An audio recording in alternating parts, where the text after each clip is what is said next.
What's up, everybody? It is Kellen here from Start Your Systems, and welcome back to Monster Energy Supercross 3, the official video game, where today we're going to continue on with our career mode gameplays here. And looks like I have already loaded into a career mode challenge, I guess. Your sponsors organize a special competition outside the championship for you and your teammates, so can earn more credits, blah, blah, blah, blah, blah. I'll go ahead and accept so we can see what this is all about. I may have already done this in a career mode gameplay before. I'm farther along in my career mode on PS4 than I am on PC, which is what I'm playing on right now. So some crossover. I may be a little bit lost. But at the very least, what essentially this is you and your teammates just have to take on the other riders in the class. It's basically like another race. And you get points for beating them, and your team gets more points and stuff like that. So it's kind of just like this weird little publicity event. Nothing like crazy special about it or anything like that. Just, I don't know, kind of interesting. All right, so we'll go ahead and head to the race. I forget who I am right now. Oh yeah, I'm on a Geico Honda. That's right, because I put myself in my own little career mode character instead of having to deal with being on a factory team. So let's go ahead and wipe the floor in this event. But I wanted to get back to career mode in this game because, well, I haven't done much career mode in this game, and I've needed to because it's been a little while since I've done any of it. But you know, Supercross is coming back. I feel like we kind of got to get the jive back a little bit. Remember that, like, it's still Supercross season, I guess. I feel like in general, most people are like past it already. Like that hype that Supercross had and everything like that is like, all right, but now like the season's over, isn't it? At least for me, it's kind of felt that way a little bit. So I'm trying to get myself back into Supercross zone a little bit by doing some Supercross related stuff, either tracks or playing this game or whatever. And yeah, I figured this was a good way to do it.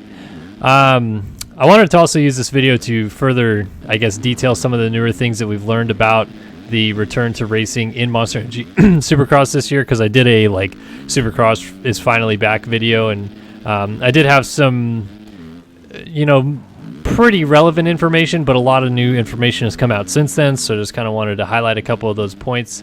So first of all, like, you know, we've been over this before, but Salt Lake City going to be the last 7 Supercross rounds of 2020, and we're 10 rounds in on the 450 class. We are 6 rounds in on the 250 West, and we are 4 rounds in on the 250 East. There's going to be 5 more 250 East rounds and 3 more 250 West rounds, and of course 7 more 450 rounds. And you know, the coasts are going to be split up. There's going to be different East and West rounds until the final round is supposed to be an East-West showdown.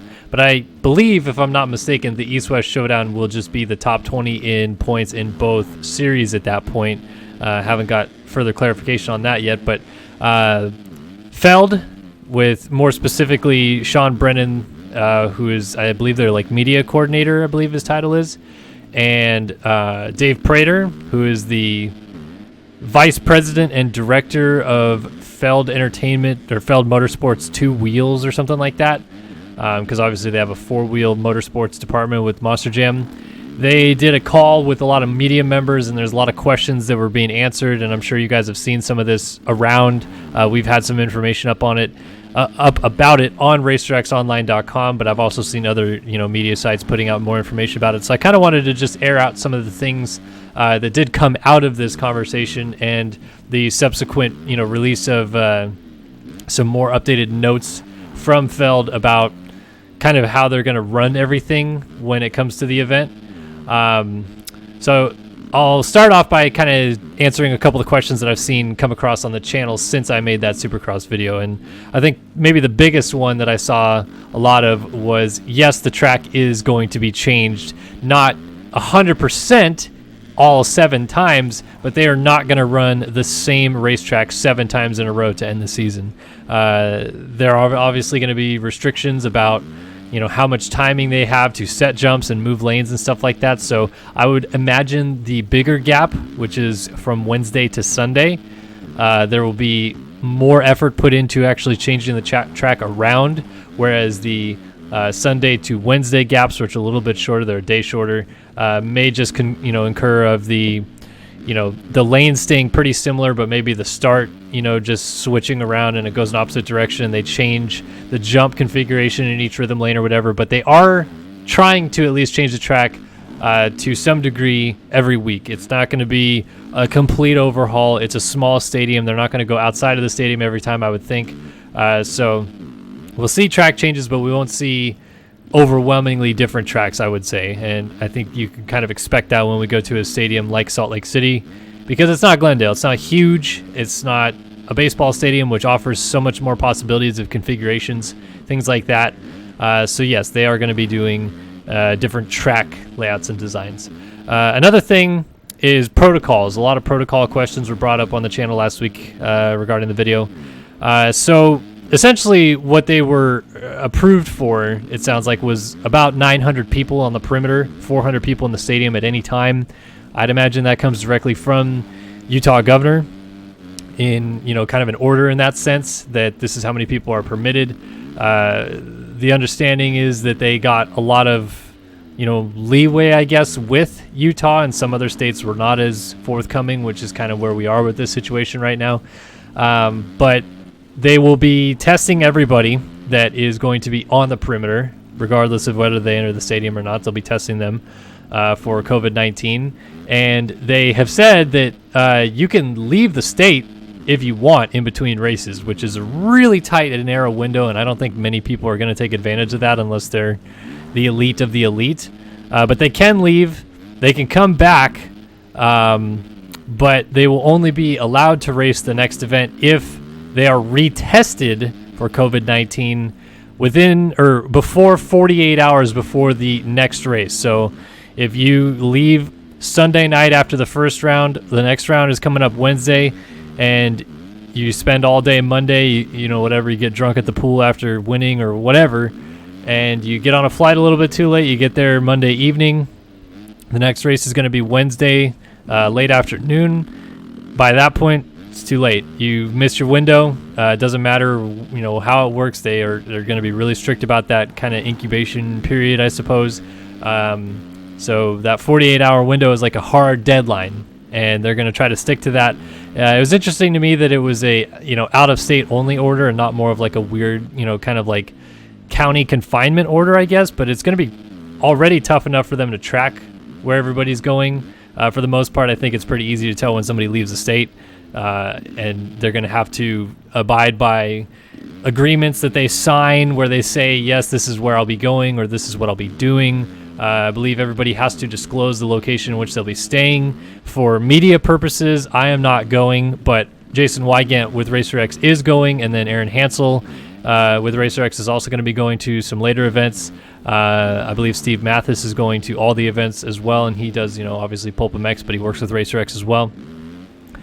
And guidelines are also going to be strict for media members. They're going to be strict for every personnel. It's not just riders. It's not just team personnel. It's families. It is anybody. It doesn't matter who you are.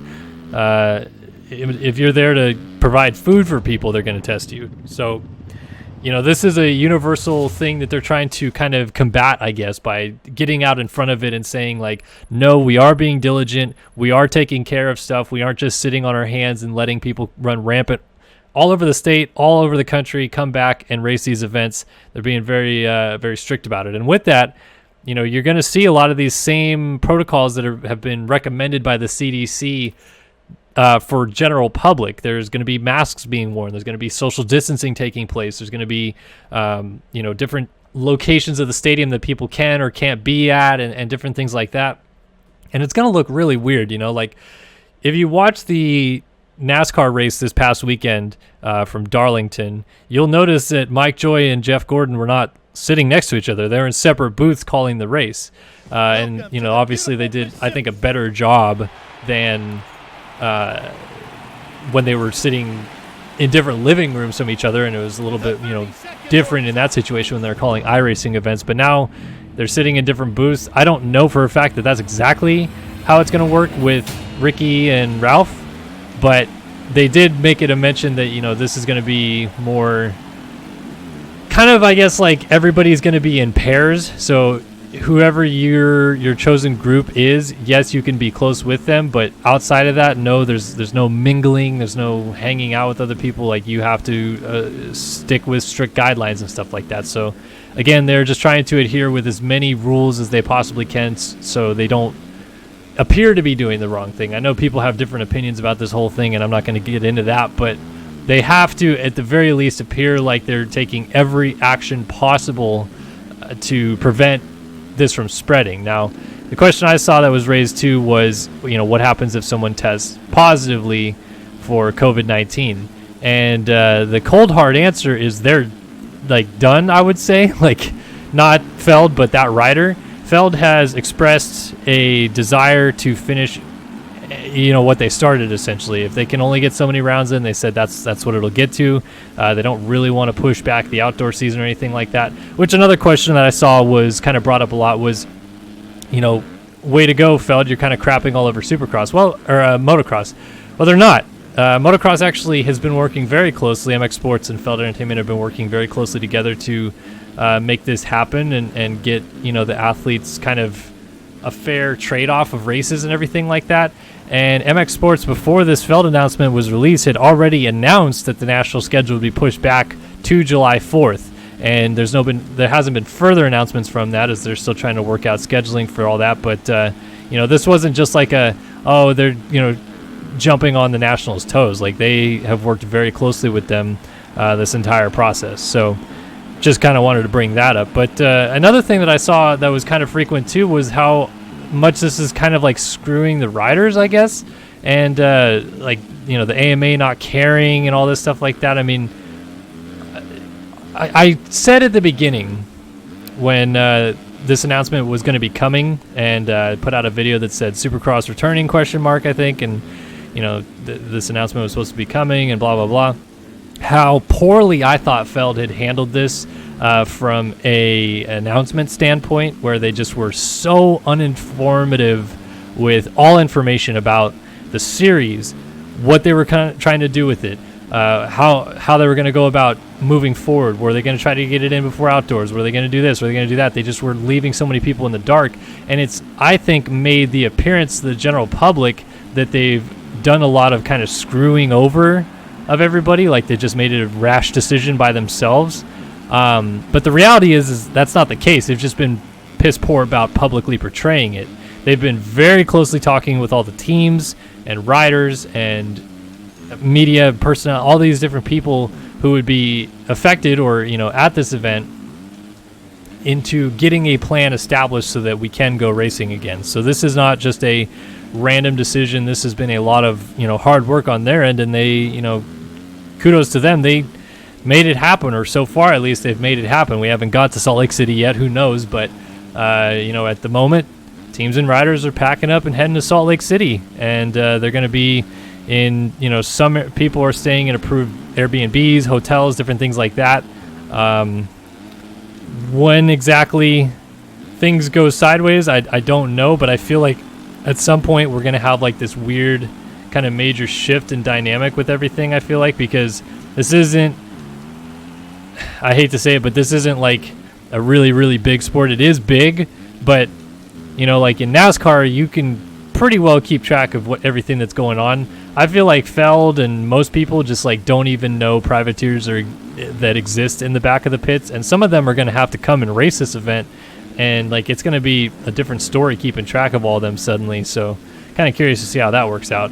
But anyway, just getting back to kind of like more the protocols and guidelines and everything with what they're trying to do, at least. And actually I wanted to kind of highlight this. So I said 900 people on perimeter. That is total. That is not just like 900 riders. That is not just 900 team personnel or whatever. That is riders, team personnel, media, any vendors that are there to provide food, the Alpine Stars medical unit, all of Feld Entertainment's employees, NBC employees, just as far as you can think of how many people that would need to be there for this event, family members. They're going to be restricting how many family members can come and all that. So again, this is going to be a lot more of like a tighter window than you would think to get 900 people at this stadium or less. But they're going to try, and we'll see how it works out. I will be watching from the sidelines and hoping things do work out for the best. So let me think.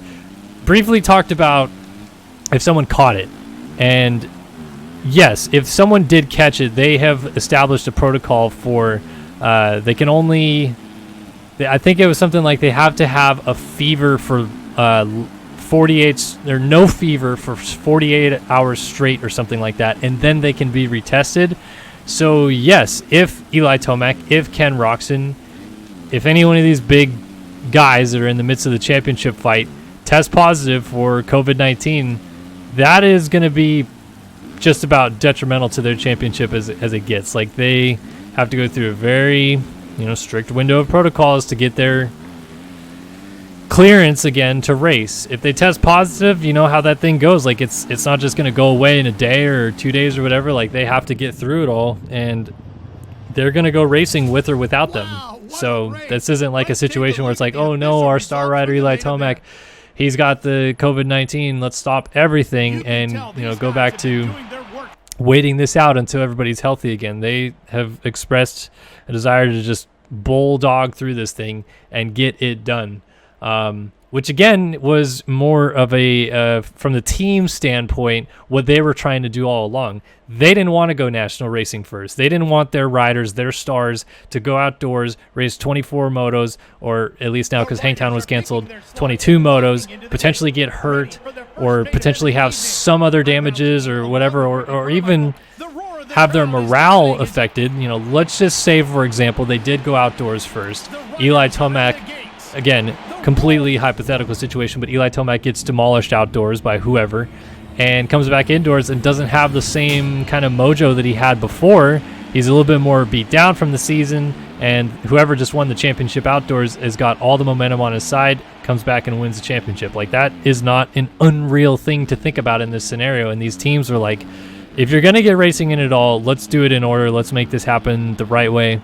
And, I think commendable all around to not just Feld, but MX Sports and really everybody, the AMA, the FIM, Utah, a lot of people for throwing this together as quickly as they did. I mean, I guess in one sense they had been flirting with it for a long time. We'd kind of known about it. But in another sense, this is a huge undertaking. This is a small knit team. Feld Entertainment does not have a ton of people on hand right now for their help. They laid 90% of their employees off. I'm sure some of those are coming back now, but this isn't just as cut and dry as you may think. And this is gnarly, I think, like, to get this done. And there's going to be a lot of questions still to be raised and all that business. I guess, like, kind of the biggest question I have for you guys that are watching this video right now is, with this situation, with where they're going racing in higher altitude, not high altitude, but higher altitude, doing 7 rounds at one location, where are you going? Like, is it going to be Tomac? Is it going to be Roczen? Will Webb come up from behind and do something crazy? Will Barcia start winning races down the stretch? And in the 250 classes, is this detrimental to Dylan Ferrandis, who had all the momentum in the world going into a 4-month break? Does it not impact him whatsoever? He comes out swinging again. Does Faulkner have something to say? Is Cooper going to get better and start winning these races down the stretch as well? Make things interesting there. You also have to look on the east, where McElrath and Sexton are still fairly close in the points chase. I know Sexton has kind of been, the real star, I guess, of the show over there, but I have to think all these championships have had a huge shift in momentum. It is not like they're coming straight out of Daytona with all that momentum that they just had, where, Garrett Marchbanks is the star kid, and, Eli Tomac can come from behind and whoop Kenny's butt up and down at Daytona. Like, this is a different scenario now. We are back to square one. We are almost starting the season over in a sense, and I even said this is almost like playoff Supercross. They've talked for years about adopting a chase format similar to NASCAR so that we have playoffs like in every other major sport. But now we're kind of getting it.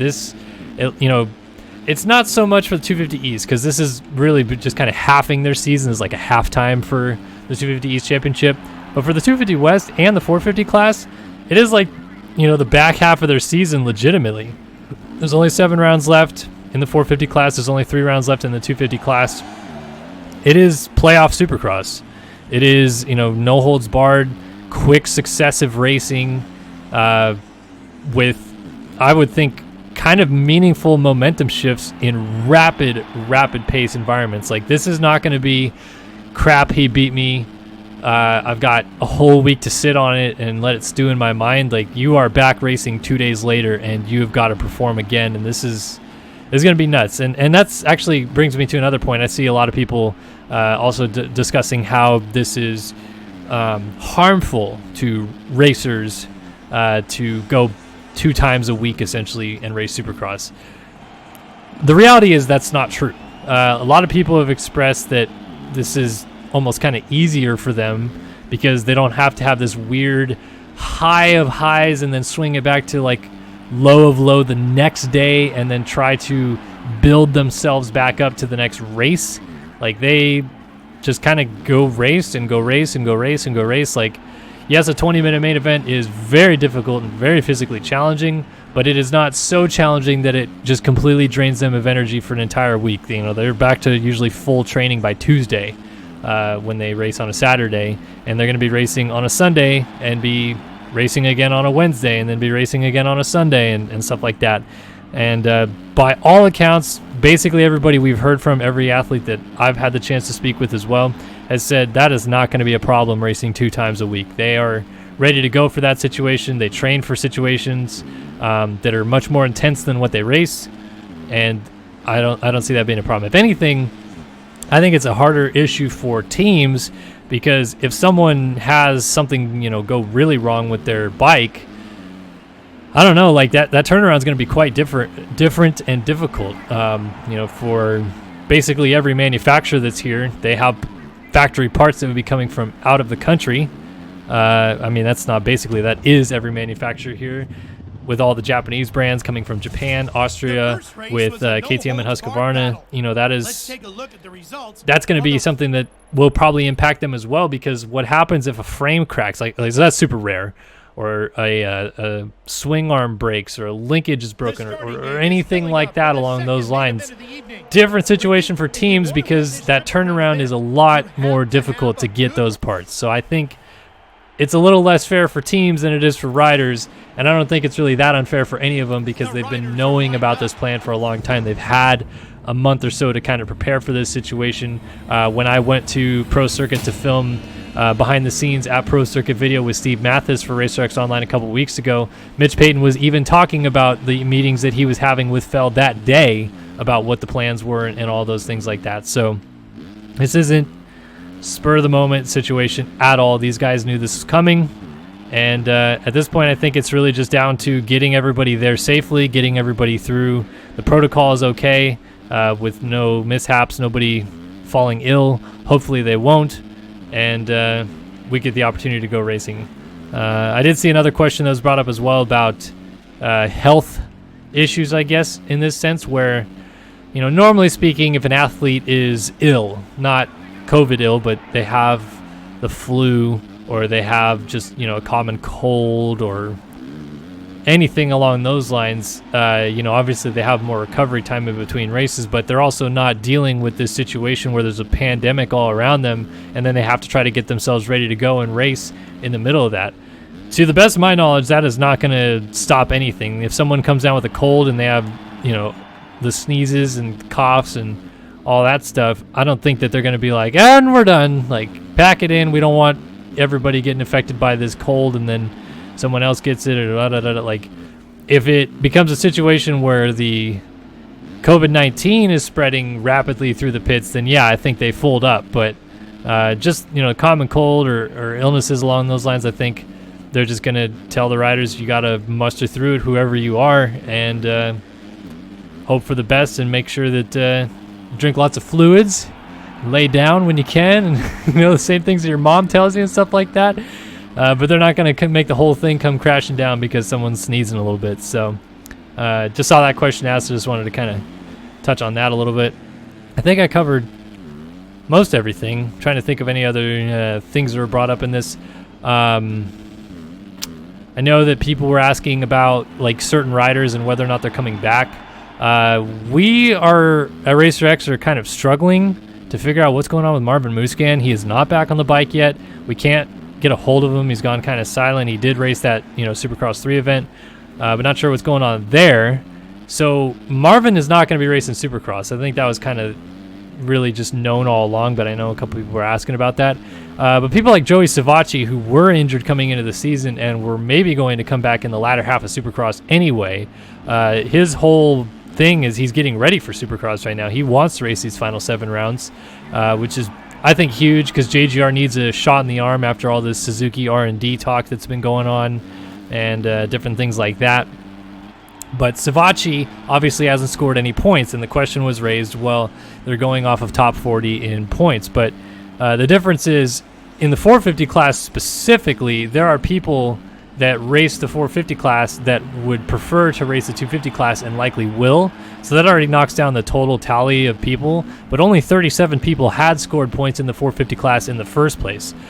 So there's already 3 or 4 slots available. 3 slots, I can't do math, 3 slots available at the tail end of the field.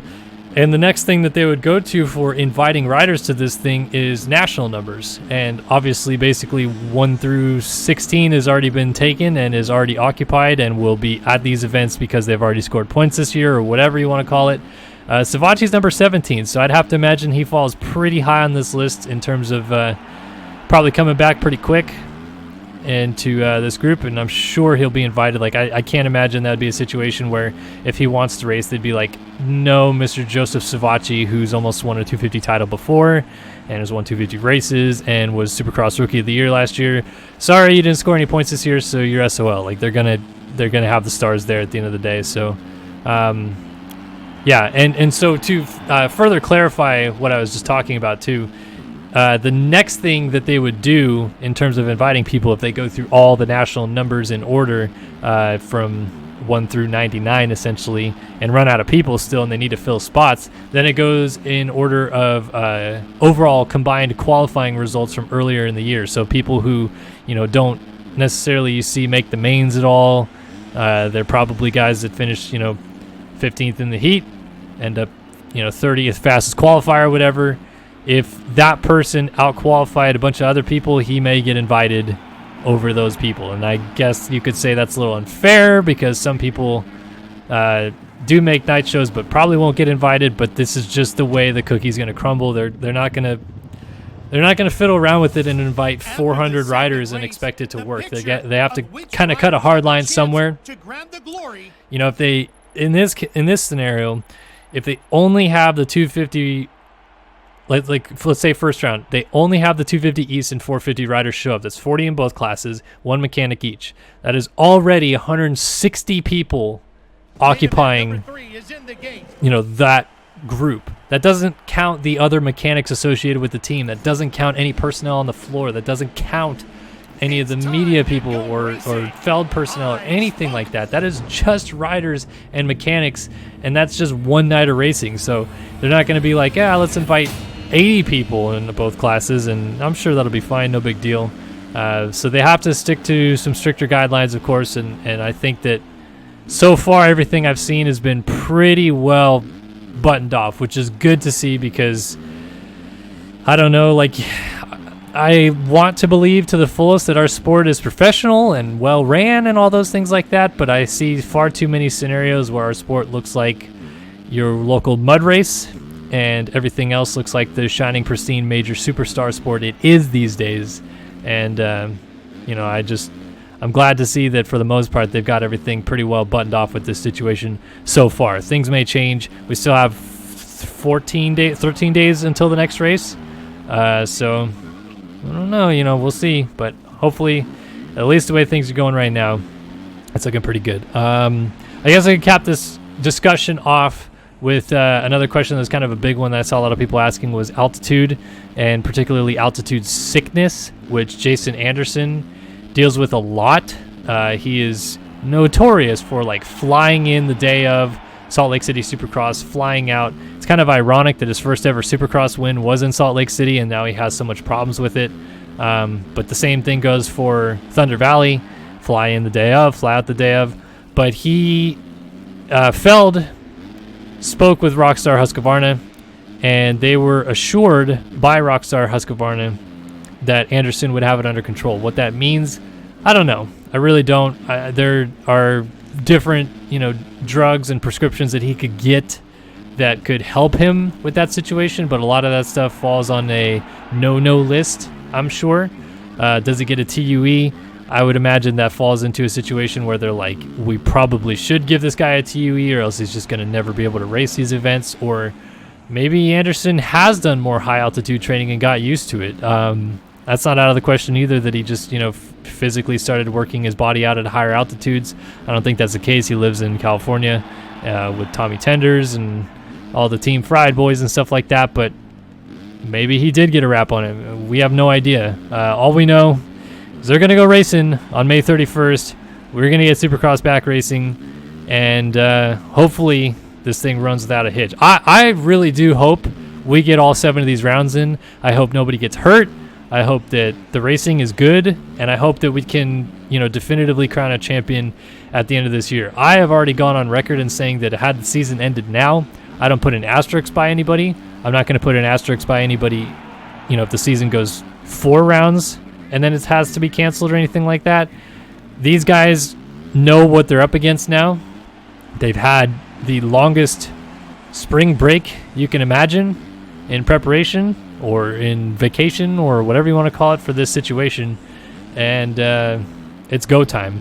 You got 3.5 weeks to decide 3 champions, and this is going to be a lot of fun. I'm really excited for this, and that's why I wanted to get back into the Supercross swing thing of today, because I'm sure you guys are starting to get hyped up for a little bit for Supercross now. I don't know. Maybe you are. Maybe you aren't. But what I would recommend is, if you're curious about any news or information about what is going on with Supercross in the next month, please be sure to head over to racerxonline.com. I know this is kind of like a shameless plug. I get it, but honestly, it does help me out more than you know when you guys flood the site and push the numbers up. It would help me out immensely if you could head over to racerxonline.com/subscribe. And if you just want to have a really short-term subscription with the magazine, that's totally fine. There's great options. $2.99 to get the digital and print edition for 3 months. You could go 99 cents to get just the digital edition for 3 months. That has a lot of cool online features and stories you can check out that come up regularly on our feature list and stuff like that as well.